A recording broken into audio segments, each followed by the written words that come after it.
যশোর জেলার কেশবপুর উপজেলার এক শান্ত গ্রামীণ কোণে খুঁজে পাওয়া যায় এক আধ্যাত্মিক স্থান, মান্দারডাঙ্গা থান।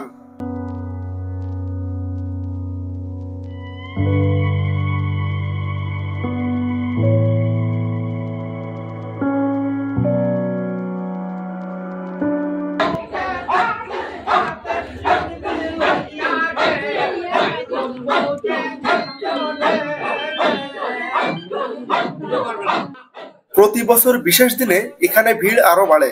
এই মাজার বা এই থান কোনো ধর্মীয় স্থান নয়। এখানে সময় থেমে যায় না, কিন্তু বিশ্বাস থেমে যায়।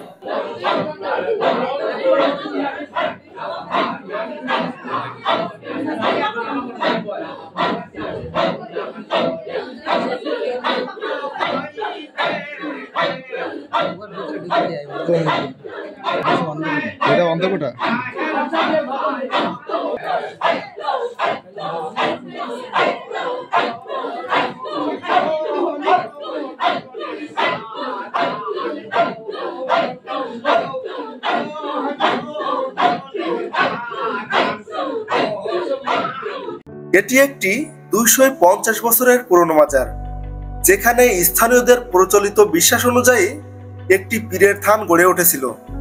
বলা হয় সেই পীর ছিলেন দয়া স্নিগ্ধ ও নিয়তের উদার। তার দরবার আজও জীবন্ত।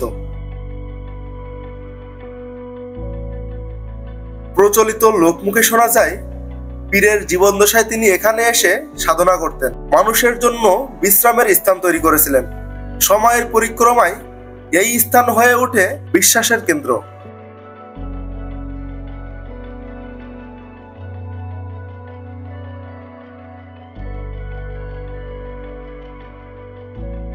এখানে একটি বিশেষ রীতি রয়েছে।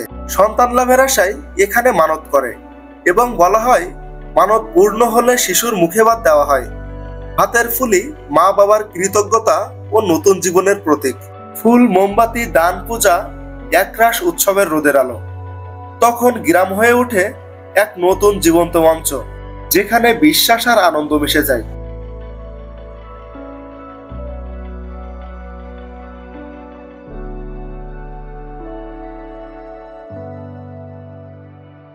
মান্দারডাঙ্গা থান, এখানে আজও মানত হয়, শিশুর মুখে ভাত যায় আর মানুষ ফিরে যায় স্বপ্ন নিয়ে। আজ আপনি এটি দেখলেন, অনুভব করুন এই স্থানের দৃঢ়তা ও একান্ত দৃশ্য।